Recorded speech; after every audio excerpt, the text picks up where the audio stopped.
ప్రతి ఒక్కరూ తెలుసుకోవాల్సిందల్లా ఒక్కటే,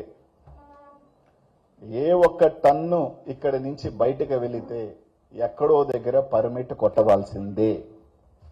బయటకు వెళ్ళిన ప్రతి టన్నుకి ఖచ్చితంగా గవర్నమెంట్ పర్మిట్ కొట్టే ఉంటారు. ఆ లెక్కన గతంలో 150 కోట్ల దాకా గవర్నమెంట్కి డబ్బులు వస్తే ఇప్పుడు దాదాపు 30-40 కోట్లు కూడా రాల. ఎందుకు?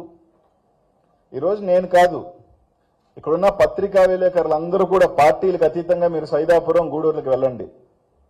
గతంలో మేము పుష్కలంగా ఉన్నామా, సంతోషంగా ఉన్నామా, ఎలా జరిగిందా, ఏం జరిగిందా, ఆ రైతు పొలంలో ఉన్నవాడు రాయెత్తుకొని వాడు కూతురు పెళ్లి చేసుకున్నాడా, వాడు అప్పు కట్టుకున్నాడా, వాళ్ళు ఇల్లు కట్టుకున్నాడా, సైదాపురంలో పండని పొలాలలో భగవంతుడి దేవుడు రాయగడితే బతికాడా, ఈ రోజు వందలాది మంది, వేలాది మంది కూలి పని చేసుకుని ప్రతిరోజు నిత్యం కలకల్లాడుతున్నారా? ఈ రోజు ఎంతమందికి పనుంది, ఎంతమంది రోడ్డుల మీద పడ్డాడు, ఎంతమంది టిప్పర్ డ్రైవర్లు, మిషన్ డ్రైవర్లు పనులు లేక పరోక్షంగా ప్రత్యక్షంగా ఎన్ని వేల మంది రోడ్డును పడ్డారు 10 నెలల నుంచి అన్నది మీరు ఒక్కసారి మీరు పోయి చూడండి.